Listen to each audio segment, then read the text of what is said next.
for coming. No, thank you for asking me. Oh my gosh. That is a good Aperol spritz. Yeah. So I want to break the ice. Why an Aperol spritz? I think it's because it's a new love of mine this year. So I went to Italy this year for the first time, and Aperol spritz is really popular in Italy, and it was what everyone was drinking. And I think that's just been like my drink of the summer because I went for the first time this year. You have about 60,000 followers on Instagram. Yeah. Your blog is incredible. Thank You've traveled all around the world working with incredible brands. How did you come up with She Wears Fashion, and what was it that made you want to start creating and writing?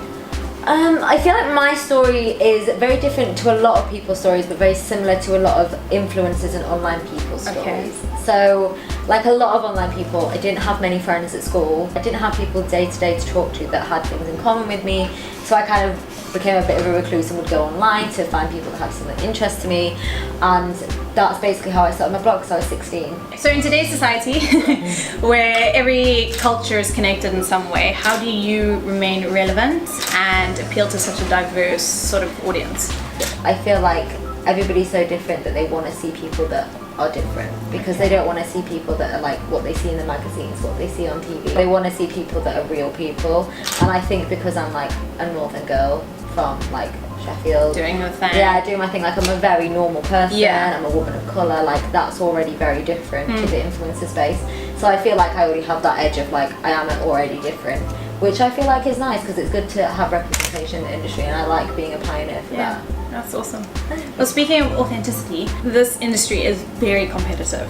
So how do you deal with those insecurities? And how do you stop yourself from looking at your competitors and staying on your course, on your journey? I feel like because I've been in it 9 years, I've gone through the roller coaster of, oh my god, I'm really insecure, these girls are doing more amazing than me, oh my god, I need to get more likes, why don't I have more followers? I kind of get what's important now, and it's not the likes, the followers, the kind of like all the what other people are doing. You need to be able to separate your self-worth and who you are as a person to what your job is, because the space that we're in, what we do is very much who we are. Yeah. You know, we blog about things we love, everything we do, travel, fitness, beauty, everything that we enjoy is part of our job. So as long as I'm happy with the content I create, as long as I'm making enough money to survive, and I'm happy, pay the rent. exactly, and I'm not hurting anybody and I have my integrity, then I'm fine. People keep me grounded. People won't let me get too big for my boots. Ever. Which is great. You need people you like need that. that. At the end of the day, the people that you surround yourself with are going to be the people that will remind you what's important, and it's not likes on Instagram. Who takes your pictures? Because this is a question. There's so many travel bloggers and people going around, and they always have incredible photos like you. I'm obsessed. Do you have a photographer that follows you around 24/7? Because if you do, you are so lucky. I wish. It would make my life and my job so much easier if someone was just constantly taking my picture. Wouldn't that be amazing? We'd never need to worry about anything. We just constantly have nice pictures. Oh, that'd be so nice. No, so basically, I'm lucky enough that my little sister, who's 5 years younger than me, is my best friend. Best friend in the whole world. And she is my part-time assistant / photographer. Oh my gosh. She takes my pictures for me, and she's been there since day one. If you were to stop blogging today, if Instagram and social media was to disappear, what would you do? I'd probably start my own business. Either a creative agency or a PR agency, or work for one of those agencies. But I would like to start my own. I would like to still be my own boss. Who inspires you in terms of your career? I feel like it's a really difficult one because I'm inspired by just the women in the industry, and I'm not talking like the big person, like for instance Chiara Ferragni, who's like the biggest fashion influencer in the world. I'm talking like every single female or male in the industry, whether that's the fashion industry, the beauty industry, just the influencer industry. I think it's absolutely amazing what people have achieved. Favorite outfit of the day? What is your go-to?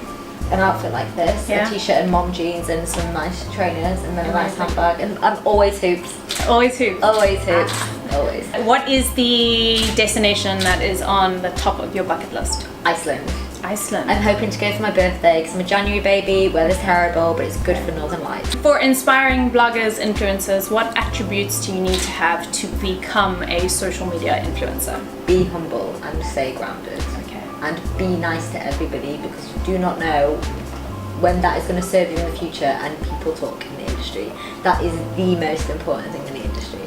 what can we expect from She with fashion in the next couple months or the next year? Do you have any big plans? Any things you can tell us about your travels? And there's like a few things maybe in the pipeline that I can't really say because it's not confirmed. That's the only thing. So there's a few things that potentially I would like to do more of.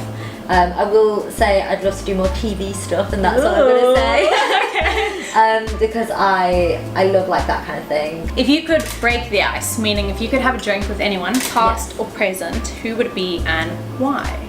I feel like this is a really hard question. It is a hard question. And I feel like I should say someone from the past because it's like, well, like that's such a great opportunity, someone that isn't here anymore. Yeah. But like, I feel like I would love to break the ice with Ariana Grande because I think she is a badass in every way. She's killing it and she's a super badass woman, and I would just love to talk to her about like how she feels about just being like this little petite woman that just like got with so an much amazing strength. voice. Yeah, Power. she's insane, and I love her, and I kind of just like she's like my soul. I'm kind of like I love her. Amazing. Well, thank you so much for chatting with us No, today. thank you so much. Cheers. This was absolutely fantastic. Yes, thank you so much.